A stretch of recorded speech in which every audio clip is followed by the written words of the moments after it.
confusion when it comes to the subject of Hindus' appreciation of cows. What is the basis of this? The way Hinduism has been portrayed in the West has always been, in a way, in a very poor light. In many schools, the only exposure of Hinduism is caste system. And all of us here are saying, yeah, I thought I'm a Brahmin, he's a Loano, there's a caste system surely. And the second way is polytheism, many gods. Yeah, we have, look, go in the temple. And the third one is, they actually worship cows. What a silly religion. And sometimes when they want to deride Hinduism, this I have come across in some school, they say they drink cow's urine before they come to school. This is, I'm warning you, this is how your children are told. They are taunted in school saying, did you drink some urine before you came here? Cow's urine, of course. Let me tidy up and let me clarify. You must be very clear about these things, and you must make your children aware of the true answers, remove the misconception. Then the thing that was making them feel kind of dejected and perhaps under pressure, under duress, will suddenly turn around and hold their hand and make say, yeah, there's this good stuff here. Let me tell you the story. You see, I go to lots of English schools, and I say, would you, you eat meat? They say, sure, we eat meat. I said, fair enough, you can eat meat. I'm not here to stop you. And you see, this Rover, your dog, is getting old now.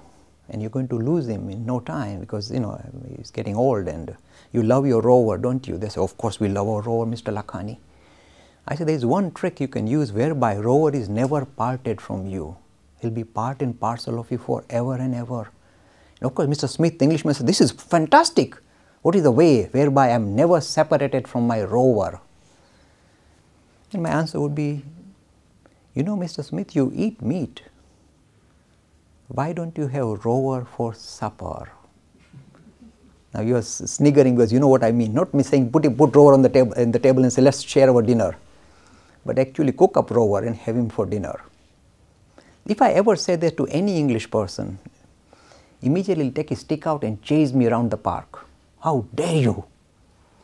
Dog is man's best friend. You don't eat your best friend. What a stupid thing to suggest even.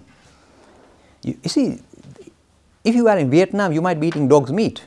If in United Kingdom, if you start selling real hot dogs, the council will come and shut you down. Dog? You don't. This is dog's meat. You don't. Dog is man's best friend. For the Hindu, this religion is very well thought out. Don't underestimate it. We say man's best friend is not the dog, not the horse. Man's best friend for thousands of years. Go look at the history of humanity. You know what is humanity's history? Until about 10,000 years, we were roaming around, hunter-gatherers, just running around any animal we can kill and eat, and we go next to the next animal. Hunter-gatherers is the human history. The only time human beings settled down and started to farm and become a little bit civilized is when they had this lovely animal called the cow. Because it's a magic machine. On one end you put grass, other end milk comes out. So you could settle down, you had a ready flow of supply of proteins. So you could settle down and wait for your crops to grow. So this gentle animal, if you study the history of humanity, has been the major friend of humanity that allowed humanity to become civilized, to settle down and be civilized, have the space to be civilized. So we say, if you wish to pay tribute to one animal as man's best friend, it's not the dog, it's this gentle animal called the cow. So the Hindus say we must pay respect to this animal that has stood by humanity for such a long time, not just Hindus, for whole of humanity, must pay tribute. And some people say, but Mr. Lakhani, then the goats give milk as well, so shouldn't you? I say, fair enough, revere the goat as well, we don't mind. But somehow the cow has been the, if you like, the icon of an animal that stood by humanity. That's why it has been given this prominent position. The Hindus don't drag a cow in the temple and say, I worship you. Not that Hindus are allowed to do that, by the way. But the fact that they revere the animal, they respect the animal, because they in a way are paying tribute to what the animal has done for us. I'm guaranteeing you, you tell this to, of course I'm not very good advertisement for McDonald's, but this idea of revering this gentle animal for what it has done shows that we are truly, extending this, if you like, the idea of reverence for life into the animal kingdom. And the one animal that stands out saying, me first, is this gentle animal, the cow. So suddenly the holy cow suddenly becomes, oh, it's a lovely animal. Of course, the only drawback is you can take the dog for a walk, you can't take the cow for a walk, but so be it. Importance of fasting and meditation. You see, we are told, okay, a particular special holy day is coming, a holy day, H-O-L-Y, and for that you need to fast for the whole day, and then perhaps in the evening break your fast, or the next morning with Shivratri, next morning break your fast. Why are we fasting? When there is food, common sense suggests eat, surely. It's natural. So why are we being unnatural? It's an important question. And this is true for every religion. They all have this kind of disciplines. The answer is precisely this. In order for us to reacquaint ourselves with our inner being, our spiritual dimension, which is not our body or the mind, this is what we are teaching, that your essential nature is the spirit. In order to try and re-establish a link with yourself as a spirit, we are very much special than we always look at the body and say, oh, that's me, that's not you, that's your external part. Then you look at your mind and say, I'm that intelligent person who can talk and think and rationalize. That's not you either, that's just still your external part. The underpinning to you that is looking out through your eyes, staring at the whole of this creation, is you. We want to try and link up with this essential you, your essential nature, the spirit. Now, in order for us to acquire this habit of linking with our deeper dimension, our real being, our real essential nature, we say you need to put in certain disciplines, which will force you to think that you are not the body or the mind, or not to pay attention to your body and the mind. To try and for you, how do I show that I am much more than just an animal? Animal will see grass, will start grazing. A human being said, today there is food in front of me, I am not going to eat it. I am showing my true dignity by being more than an animal, more than, if you like, this kind of just a thinking animal. I've got the power to stand away, or stand aside, or stand apart from all this kind of thing, which animal feature that I possess. I can stand away from it. The idea is to reassert our essential nature as different from the body and the mind, and this appears as discipline. So you might have certain discipline. You may say, I will not drink any water, I will not speak today, I will not eat today, or I will only eat fruit today. You are in a way trying to reassert to yourself that I am much more than just an animal. I can stand up against animal forces. So it's a discipline, a necessary discipline. That is what we do. That is why we do the fasting, to show that we can stand apart from the animal kingdom. We are now, see, look, Hindus agree with the theory of evolution. You come out of the animal kingdom, you enter the human kingdom. We have no difficulty with Darwin. From the human kingdom, we say, don't stop there. The evolution has not stopped. From the human, we want to aspire to the divine. There's something much more to us than meets the eye. So in order for us to now continue the journey from the human, from the animal to the human, from the human to the humane, to the divine, we need this discipline, dignity. I am much more than a body. So the bodily functions I can hold. Now the idea of meditation also is in a way a discipline, because you are telling yourself that just as you can hold your body away from your food and say, no, I will not chase after food. In the same way, you will say the mental vagaries of my mind, the thought waves that come, they keep kind of stealing me away, because your mind, the modulation of your mind in a way distracts you from your essential nature. So we say the modification of the mind, if I can hold them still, I can discern myself as different from the mind, because we get caught up with what our mind tells us we are. We want to stand aside from that, just as you want to stand aside from the idea that I am the body. You do through discipline of, say, fasting. In the same way, when you close your eyes and say, I am not the mind, forget about the body, you want to hold the body still, so that's forgotten, hopefully. But the mind gets in the way, and it throws up all the waves, all the thought waves, the desires, all ideas keep popping up. You're saying, now I want to discern, I want to see that I am different from the mind. That's the idea of meditation. So you are trying to discipline the mind now. The first discipline is trying to discipline the body or of your physical needs. The second is to discipline your mind. You asked me such a lovely question, my daughter, because if you can control, can stand aside from your body and the mind, you rediscover your essential nature as the spirit, Atman. You are that. And you have lost track of that. That is why we are struggling in the human condition. And the resolution of the human condition is to rediscover our essential nature as the spirit. Look, I must say this. What is the heart of Hinduism? It's not just believing in God, cracking coconuts, doing liturgy. The heart of Hinduism is to experience this thing called religion for ourselves. Don't just believe and sit on the sideline. experience what you are talking about. Suppose there is a spirit underpinning, there is something special about this world. What is it? I want to come face to face with it. And these disciplines in a way allow us to regain. In the Christian tradition say, regain the kingdom of heaven which is within you. See, same idea, different metaphor. We are saying rediscover your essential. You are the spirit, my boy. You are the spirit. You are that. What you are searching for in the sixth, in the highest heaven is your essential nature. You have lost track of it. And through all these various approaches, through rituals, through narratives, through worshipping, you are trying to regain that essential dignity, your own dignity.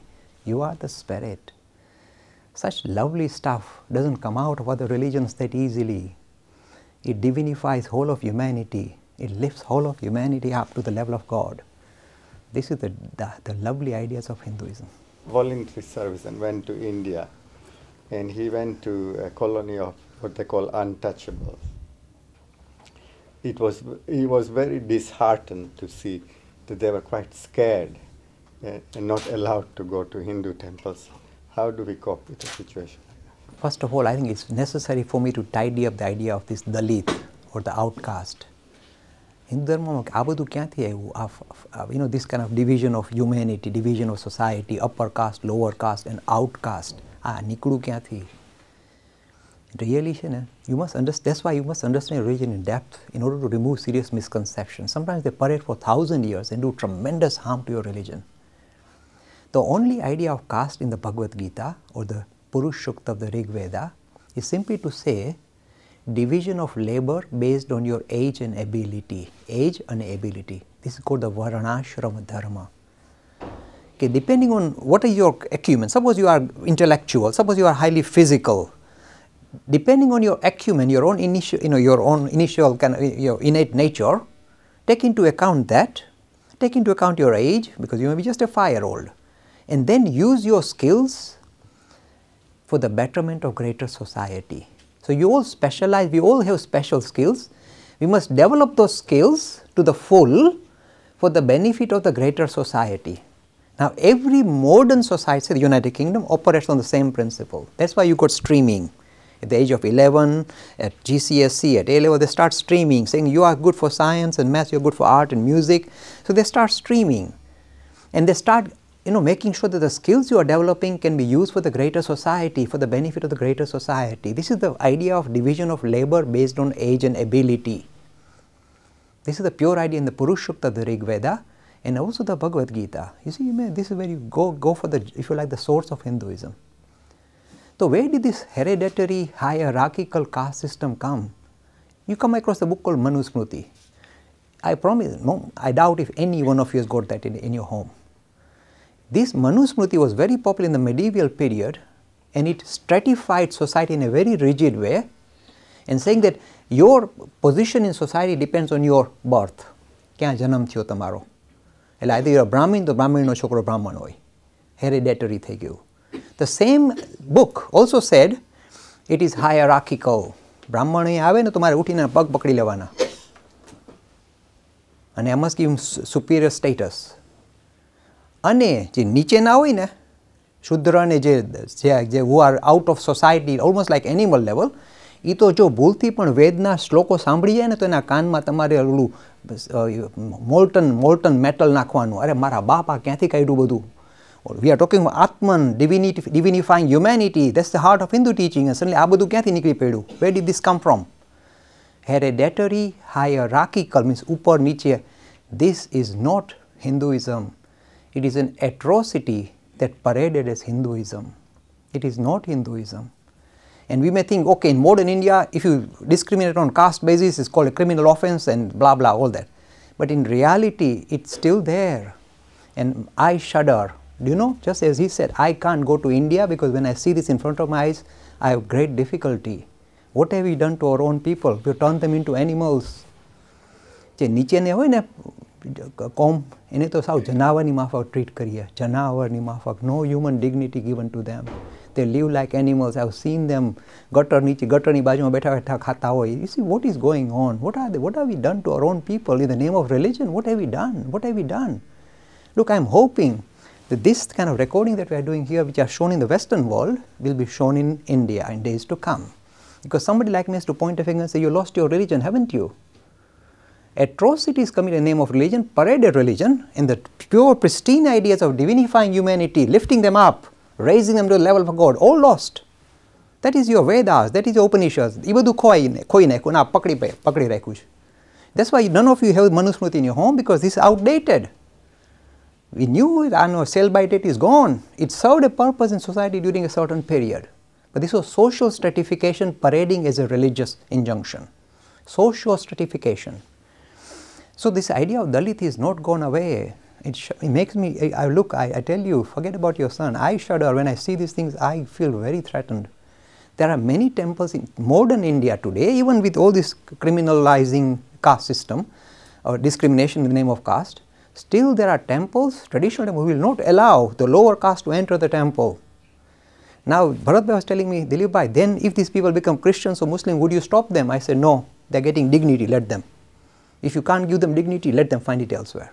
Look, you are asking for trouble. Sometimes we blame other people, saying, oh, they are converting us and they are, all this, they are their problem. To some extent, we are responsible for this.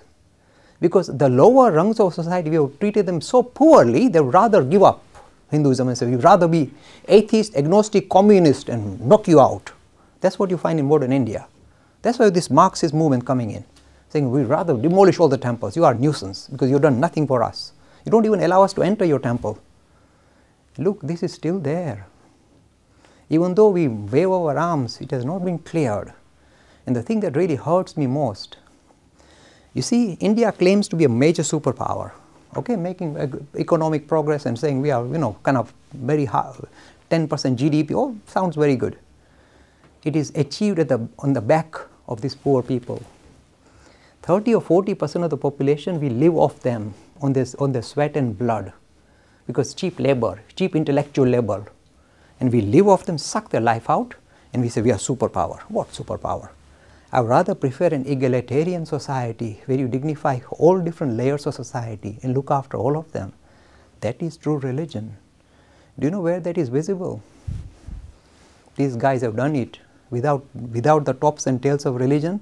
They have dignified humanity. That's why you got this natural system of social services and these ideas of making sure nobody falls below the safety net. Food, clothing, nobody can go without. Human dignity must be maintained.